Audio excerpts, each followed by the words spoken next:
We're going to lead with some news that we are going to break here exclusively. We have obtained a document. We have now verified its authenticity. This is exclusive news. You won't see this anywhere else. But this new document that we've obtained would appear to be kind of a stake in the heart for the Muslim ban, for the new president's travel refugee Muslim ban. Okay, here's the story. Inauguration day was on a Friday this year. And then the weekend after the inauguration, you might remember that things were a little nuts. Right? What is believed to be the single largest day of coordinated protests in American history. Well over 1 million people on the streets of D.C., but millions more people all over the country in small marches and in some very, very large marches. There were marches held in all 50 states. That was the first weekend of the new presidency. Then the second weekend of the new presidency, it happened again. More protests, again, surprisingly large, except the ones on the second weekend of the Trump presidency, they hadn't been planned a couple months in advance, like the women's marches the weekend before. These ones on the second weekend, they in fact weren't planned in advance at all. They were spontaneous, urgent reactions to the sudden, no warning announcement that Friday, 1 week after the inauguration, that ended up being one of the only actual policies this administration has tried to enact thus far. The surprise, slapdash, barely coherent executive order by the new president banning travel to the United States by citizens of 7 specific majority Muslim countries. And I say it was a slapdash order because there was apparently no down-the-chain consultation or instruction on how to enforce this thing. They just threw it out there on a Friday night. Good luck. Does it apply to dual citizens? Does it apply to people who are legal permanent U.S. residents? Does it apply to people who are holding legal current visas that give them explicit U.S. government permission to be here? It does? It applies to all those people? Are you sure? Does it really apply to all those people? No, you're not sure? Well, who gets in and who doesn't?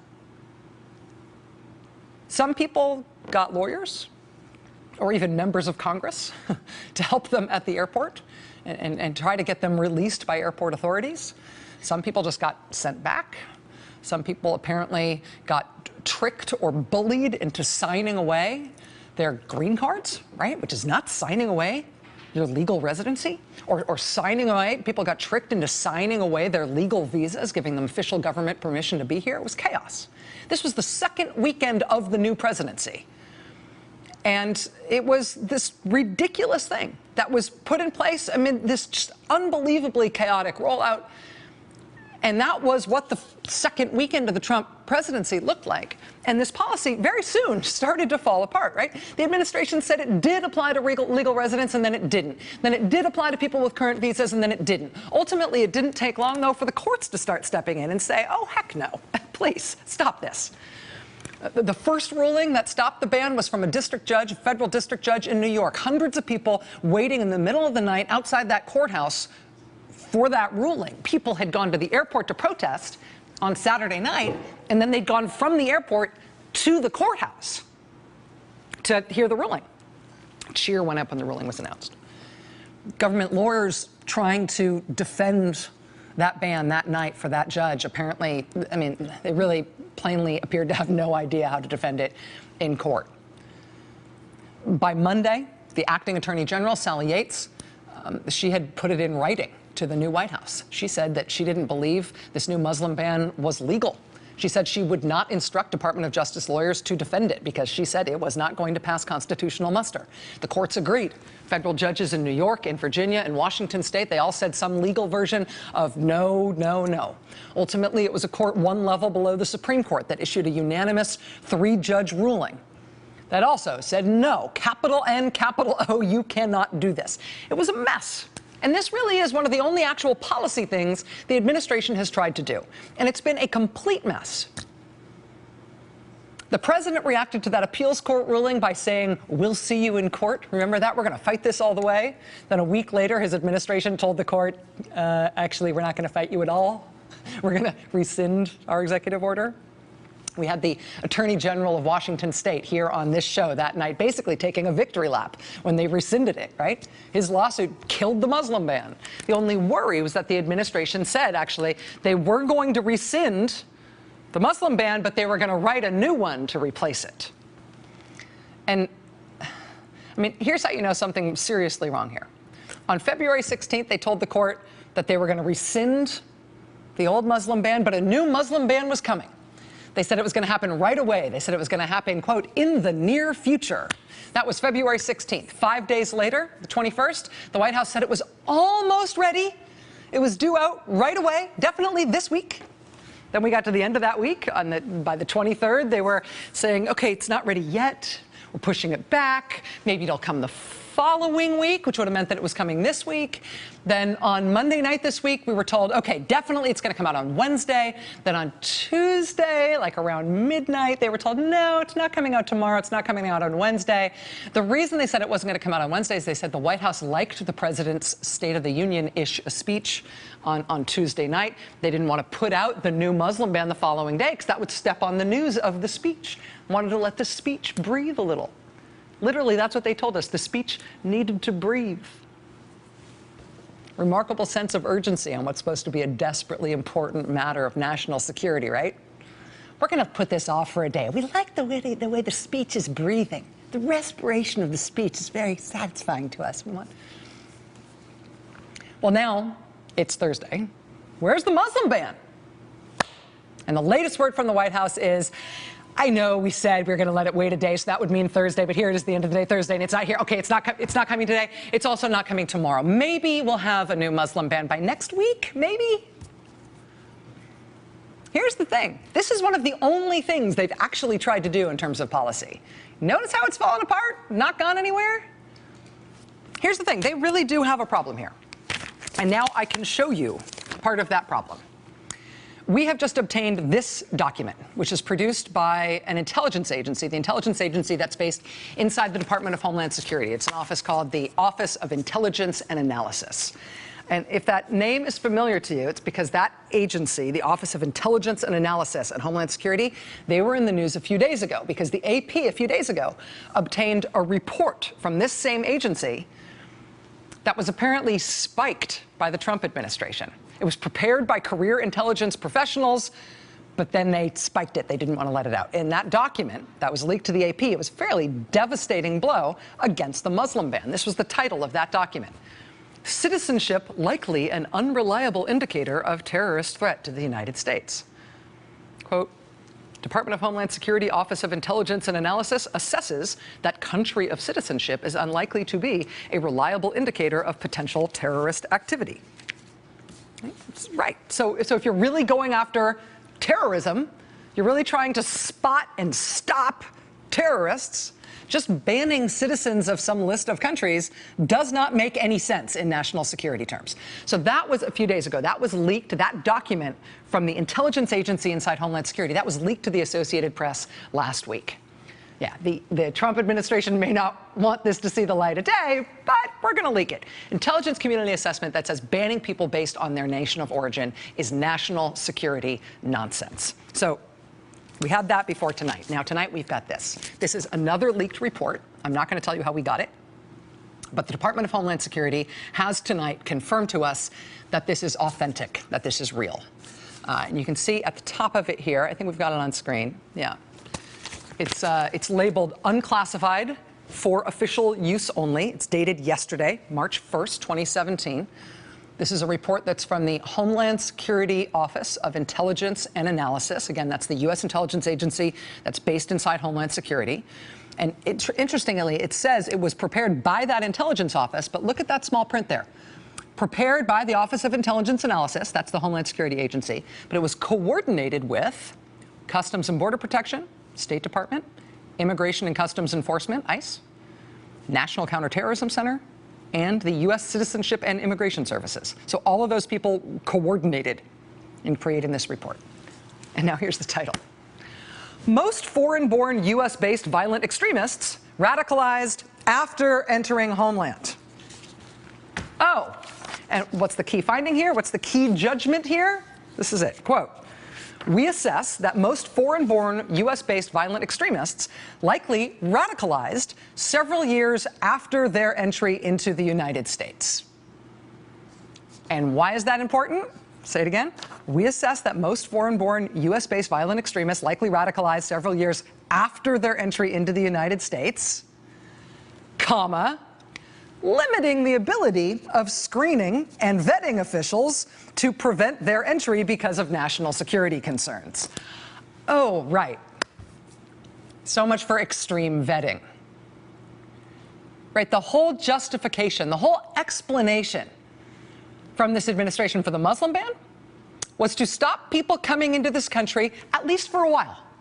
Right? At least for a while. It's a temporary travel ban so we can get the extreme vetting. So Trump could set up his extreme vetting plan, right? When he announced it in the first place, that's the until we can figure out what is going on part of how he announced it. Donald J. Trump is calling for a total and complete shutdown of Muslims entering the United States until our country's representatives can figure out what the hell is going on.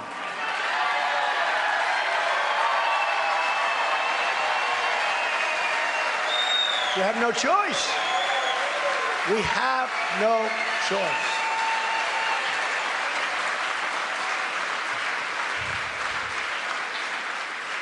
We have no choice. You already said that. Until our country's representatives can figure out what the hell is going on, a total and complete shutdown of Muslims entering the United States. That was the initial announcement of this, right? Right? Until we can get our extreme vetting in place, we have to shut down Muslim immigration. Until we can get that extreme vetting in place. Otherwise, we can't be safe from the Muslims. Well, this intelligence community document that we have obtained tonight, now this shows us two things. It shows us that it is the conclusion of American intelligence in consultation with the Border Patrol and ICE and the National Counterterrorism Center and the State Department. It tells us that the national security justification for the whole ban, this setting up of extreme vetting, is bullpucky in national security terms. There's nothing they can set up at the border to tell you years down the road who might become a completely different and radical and violent person years from now, because they haven't been radicalized yet. So this tells us substantively, in terms of the substance of the matter, that the intelligence community thinks the Muslim ban is nuts. The intelligence community on national security grounds thinks the Muslim ban and the whole justification for it is cuckoo. Because we have to be realistic about the politics here, though, it's also worth talking about why we got this. I'm not like Sherlock Holmes. Like, I'm not some incredible sleuth that's like, hacked this somewhere. Somebody wanted me to have this. And that also tells us something. That tells us that people inside the government, people who have access to intelligence documents like this, they want this to be known. They want it on TV. They want this out.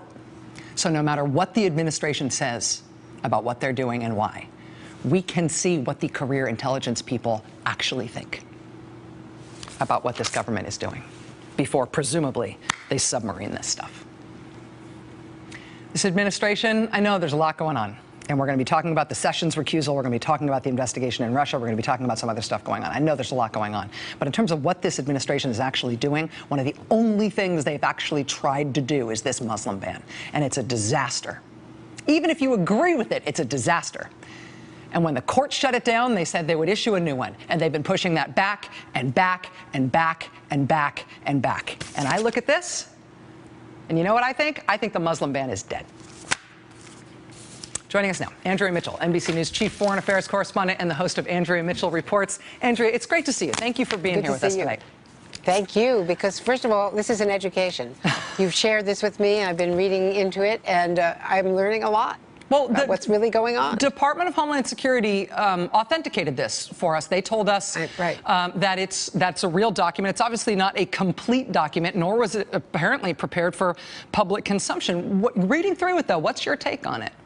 Well, the policy implications are fascinating because their conclusions here are, first of all, that people do not enter here radicalized. Second of all, that parents do not come and are not radicalized when they arrive, nor do they become radicalized. So who becomes radicalized? The children become radicalized some 16 years later. And how can we intervene? Well, they have proposals. There are policy implications for this, that working with religious groups, working with community groups, working with adolescents could prevent the eventual radicalization of those who do become violent in years later. But they do not learn this from their parents, and they do not arrive this way, nor do their parents. That has important implications. It means, as you've pointed out, that, quote, extreme vetting, whatever that is, doesn't work, isn't necessary. And second of all, that there are things we can do in communities. And I'm thinking back to, you did an exit interview with Jay Johnson. Remember the speech he gave, the first speech by a Homeland Security Secretary in Chicago to the Muslim community gathering? That is the approach. That's the approach that Bill Bratton would tell you in New York. Those are the things that work, not some fictional extreme vetting at the borders. Right, and that kind of a constructive policy to say we need to address homeland radicalization. We need to address the fact that people who are not radical become radical living in this country through dislocation, through feeling abandoned, through feeling isolated. And those are things that we can address, provided that we can work particularly with Muslim communities, immigrant communities, all sorts of different kinds of religious communities. I mean, that's you know, not just anathema, that's heresy. That's almost swearing from the point of view of the Trump administration. And the people who leaked this to us, the people who produced it and the people who've now made it public by giving it to us, have to know that that's absolutely contrary to where the administration wants to take its national security policies. I mean, it's the same psychology that Colin Powell was giving a speech at LIU tonight and was speaking against the cuts that are proposed for the State Department, for diplomacy, for development, for USAID. And those have been derided in the past by General Mattis and are now being criticized roundly by others in the military. I tried to ask Rex Tillerson about it at a photo opportunity today, and he was silent. He has not answered a single question at any photo opportunity since he was sworn in. He gave a very impressive speech the day he arrived, but we've heard nothing from the State Department pushing back against these draconian cuts in foreign aid and in security, intelligence development, the partnerships we have with foreign intelligence agencies overseas. So it's all part of the same attitude towards soft power and towards our borders and towards Muslim refugees and other immigrants. Andrea Mitchell, NBC News Chief Foreign Affairs Correspondent, host of Andrea Mitchell Reports. Thank you for looking this over for us and for being here on short notice. I appreciate it. You know, what Andrea's saying there about not hearing from the State Department, and I mean, one of the remarkable things about this is basically what we've heard from the State Department since Trump has been president is the dissent cable signed by more than 1,000 diplomats objecting to policies of the new administration, especially the Muslim ban. And the State Department is one of the named coordinating agencies behind this intelligence report, which we're reporting exclusively tonight, blowing out of the water the whole national security justification for that ban in the first place. They may not be saying anything out loud, but their leaks and their dissenters are speaking volumes. We'll be right back. Hey there, I'm Chris Hayes from MSNBC. Thanks for watching MSNBC on YouTube. If you want to keep up to date with the videos we're putting out, you can click subscribe just below me or click over on this list to see lots of other great videos.